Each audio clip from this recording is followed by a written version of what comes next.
Hello दोस्तों, tin education में आप सभी का आज फिर से स्वागत करती हूँ। तो लेसन प्लान की सीरीज़ में हम बायो फिजिक्स और मैथ के लेसन प्लान कंटिन्यू कर रहे थे। तो आज मेरे पास भौतिक विज्ञान यानी कि फिजिकल साइंस का लेसन प्लान है, जिसका डेट आप अपने अकॉर्डिंग डाल सकते हैं और क्लास 6 to 9 जिस भी क्लास में ये टॉपिक हो आप उसके लिए इस लेसन प्लान को यूज़ कर सकते हैं। ये 2024 का एक न्यू पैटर्न है और जो हमारा टॉपिक है, जो हमारा मेन प्रकरण रहेगा वो रहेगा मापन। 35 मिनट की इसमें अवधि रहती है और विद्यालय का नाम, जो भी विद्यालय आपको इंटेंसिव के लिए प्रोवाइड किया गया है, आप उस विद्यालय का नाम आप इसमें लिख सकते हैं। सामान्य उद्देश्य रहेंगे, जैसे पहला विद्यार्थियों की विज्ञान विषय में रुचि जागृत करना, दूसरा विद्यार्थियों को जीवन में विज्ञान के महत्व से परिचित कराना, तीसरा विद्यार्थियों में तार्किक चिंतन तथा समस्या समाधान का योग्यता का विकास करना और चौथा विद्यार्थियों में अन्वेषणात्मक क्षमता का विकास करना, पांचवां विद्यार्थियों में वैज्ञानिक दृष्टिकोण विकसित करना और छठा विद्यार्थियों को विज्ञान के नियमों तथा तथ्यों सिद्धांतों से परिचित कराना। और जो हमारा पाठ्य वस्तु विश्लेषण है वो निम्नवत रहेगा, जैसे कि जो हमारा मापन है प्रकरण, तो हमारा पहला शिक्षण बिंदु रहेगा मापन की परिभाषा। दूसरे में हम मापन का जो मात्रक होता है उसके बारे में बताएंगे। उसके बाद तीसरे में हम बताएंगे कि मापक, मात्रक और प्रणाली, तो जिसके हमारे विशिष्ट उद्देश्य रहेंगे कि जो छात्र है वो मापन के बारे में जान सकेंगे, विद्यार्थी मानक मापन को समझ सकेंगे और जो छात्र है वो मानक मापन प्रणाली को समझ सकेंगे। छात्र मापक यंत्रों से मापन संबंधी वैज्ञानिक दृष्टिकोण का विकास कर सकेंगे। सहायक सामग्री इसमें विभिन्न रहेगी, जैसे आप इसमें देख सकते हैं चौक, डस्टर, श्यामपट्ट, ध्वनि और मापन से संबंधित चार्ट या फिर मॉडल।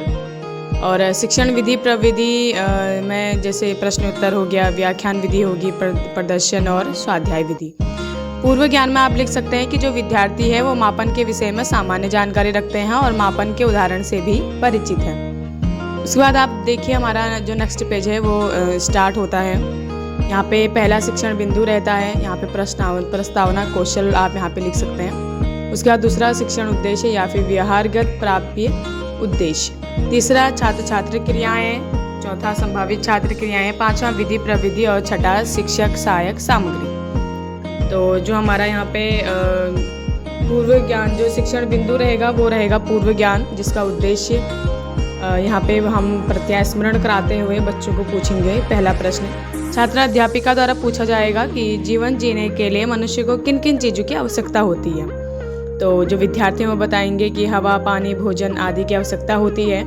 दूसरा पूछा जाएगा भोजन तथा अन्य दैनिक आवश्यकताओं की चीज़ें हमें कहाँ से लाते हैं। तो विद्यार्थी बताएंगे कि भोजन तथा अन्य दैनिक आवश्यकताओं की चीज़ें हम बाजार से, विभिन्न दुकानों से लाते हैं। उसके बाद पूछा जाएगा कि दुकानदार हमें सामान किस प्रकार देता है। तो दुकानदार जो है हमें सामान नाप तोल कर देता है।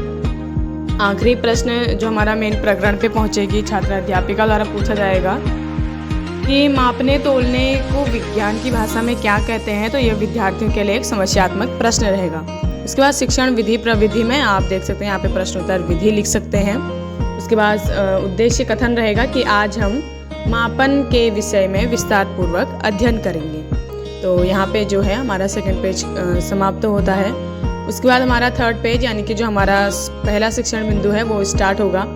जो हमारा शिक्षण बिंदु रहेगा वो रहेगा मापन की परिभाषा, जिसका उद्देश्य रहेगा कि विद्यार्थियों को मापन की परिभाषा से अवगत कराना।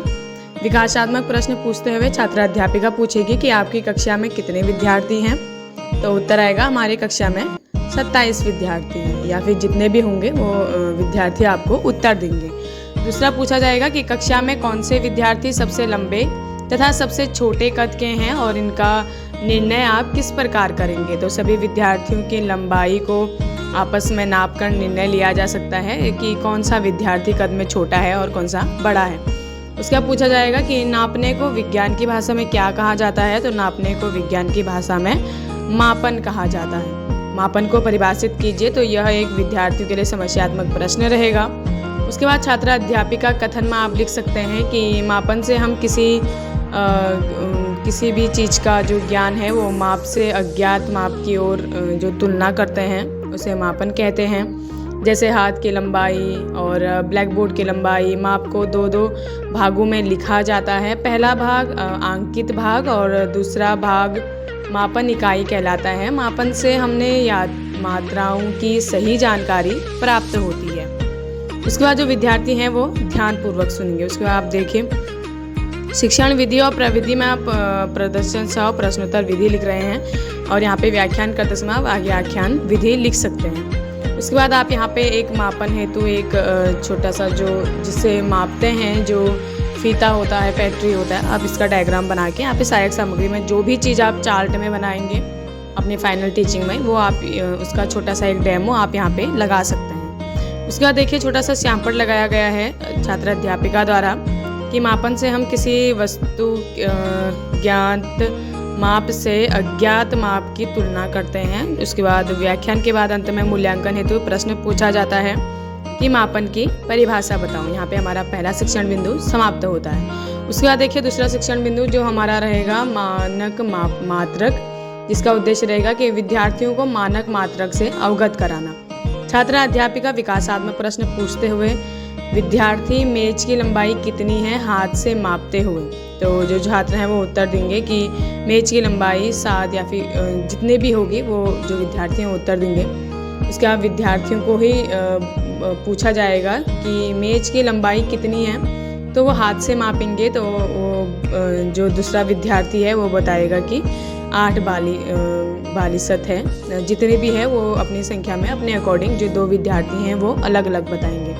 उसके बाद छात्र अध्यापिका द्वारा विद्यार्थियों के सहयोग से स्केल तथा जो इंच टेप वगैरह होते हैं द्वारा मेज को मापन करती है। और पहला प्रश्न पूछा है कि मेज की लंबाई कितनी है, तो जो विद्यार्थी हैं वो बताएंगे कि जो मेज की लंबाई है वो 50 सेंटीमीटर है। और दूसरा पूछा जाएगा कि इंच टेप द्वारा मापने पर मेज की लंबाई कितनी होगी, तो इंच द्वारा मापने पर जो मेज की लंबाई है वो भी 50 सेंटीमीटर आदि ये भी 50 सेंटीमीटर ही आएगी। तो इंच टेप तथा स्केल किस प्रकार के जो हैं वो मानक हैं, तो विद्यार्थियों के लिए समस्यात्मक प्रश्न रहेगा। उसके बाद जो छात्र अध्यापिका है वो मानक मात्रक का ये व्याख्यान करेगी। पहले से चले आ रहे मानक के साधन पारंपरिक साधन कहलाते हैं। पारंपरिक साधनों की माप की जो मान है वो अलग अलग स्थानों पर अलग अलग हो सकती है। अतः मानक जो मात्रक है की आवश्यकता हमें हुई वे साधन जो पूरे विश्व में उपलब्ध हैं वो तथा जिनकी माप स्थान के अनुसार न बदले मानक मात्रक कहलाते हैं। तो जब वो व्याख्यान करेगी छात्र अध्यापिका द्वारा, जब व्याख्या किया जाएगा, व्याख्यान विधि की जाएगी, तो जो विद्यार्थी हैं वो ध्यानपूर्वक सुनेंगे। उसका यहाँ पे देख सकते हैं छोटा सा श्यामपट लगाया हुआ है। आप श्यामपट में अपने व्याख्यान जो भी विद्यार्थियों को कर रहे हैं उसके अकॉर्डिंग आप यहाँ पे जो मेन चीज़ें हैं वो आप लिख सकते हैं। उसके बाद व्याख्यान के अंत में यहाँ पे मूल्यांकन हेतु एक प्रश्न पूछा जाता है छात्र अध्यापिका द्वारा कि मानक मात्रक के उदाहरण दीजिए। यहाँ पे हमारा दूसरा शिक्षण बिंदु समाप्त होता है। उसके बाद तीसरा शिक्षण बिंदु आता है जिसमें हम बताते हैं छात्र अध्यापिका द्वारा बताया जाएगा कि मानक मात्रक प्रणाली, जिसका उद्देश्य रहेगा कि विद्यार्थियों को मानक मात्रक प्रणाली से अवगत कराना। उसके बाद छात्र अध्यापिका क्रियाएं में विकासात्मक प्रश्न पूछते हुए पूछेगी कि प्राचीन समय में मानक हेतु किसका उपयोग किया जाता था, तो प्राचीन समय में मानक हेतु विभिन्न पारंपरिक साधनों का उपयोग किया जाता था। दूसरा प्रश्न पूछा जाएगा कि वर्तमान में मानक हेतु किसका उपयोग किया जाता है, तो वर्तमान में किया जाता है मानक हेतु मानक मात्रक का उपयोग किया जाता है। मानक मात्रक की कितनी प्रणाली होती है, तो यह विद्यार्थियों के समस्यात्मक प्रश्न रहेगा। उसके बाद छात्र अध्यापिका कथन में आएगा कि मानक मात्रक की 3 प्रणाली होती है। जैसे पहली होती है MKS, दूसरी होती है FPS और तीसरी होती है CGS। तो इन सभी जो भी है MKS, FPS और CGS के बारे में छात्र अध्यापिका द्वारा व्याख्यान की गई है कि इसका काम किस चीज़ के लिए काम आता है, किसकी इकाई क्या है, ये सारी चीज़ें आप यहाँ पे देख लीजिएगा। उसके बाद छात्र जो हैं वो ध्यानपूर्वक सुनेंगे। विधि प्रविधि में आप व्याख्यान विधि लिख सकते हैं और ऊपर प्रदर्शन और प्रश्नोत्तर विधि लिख सकते हैं। यहाँ पे छोटा सा श्यामपट में भी जो छात्र अध्यापिका है उन्होंने दर्शा रखा है कि जो मानक मापन की जो 3 प्रणाली है वो क्या क्या है। तो यहाँ पे 3 प्रणाली सैंपल में भी दर्शाया गया है। उसके बाद मूल्यांकन हेतु अंत में प्रश्न पूछा गया है कि MKS पद्धति पर टिप्पणी दीजिए। तो जो छात्र हैं वो टिप्पणी देंगे। उसके बाद श्यामपट्ट कार्य और निरीक्षण का कार्य आता है अंत में, सारे शिक्षण बिंदु समाप्त होने के बाद। तो छात्रा अध्यापिका है, विद्यार्थियों को श्यामपट्ट सार अपने अपनी कक्षा कार्य पुस्तिका में लेखन को कहेगी तथा कक्षा में घूम घूम कर निरीक्षण व विद्यार्थियों को व्यक्तिगत सहायता आवश्यकता पड़ने पर प्रदान करती है। उसके बाद पुनरावृत्ति प्रश्न पूछा जाता है। तो जो पुनरावृत्ति प्रश्न होते हैं वो प्रत्येक शिक्षण बिंदु से लेने चाहिए तथा ये प्रश्न वस्तुनिष्ठ प्रश्न होते हैं। तो पहला प्रश्न पूछा जाता है कि मापन की परिभाषा बताओ और दूसरा पूछा जाएगा कि मानक मात्रक से आप क्या समझते हैं। उसके बाद गृह कार्य दिया जाता है। पहला दिया जाएगा CGS तथा FPS पद्धति पर टिप्पणी कीजिए और दूसरा दिया जाएगा कि मापन को उदाहरण सहित परिभाषित करो। तो यहाँ पे हमारा जो लेसन प्लान है वो समाप्त होता है। Thank you. वीडियो अच्छी लगे तो वीडियो को लाइक, कमेंट एंड चैनल को सब्सक्राइब कर सपोर्ट कीजिएगा। Thank you.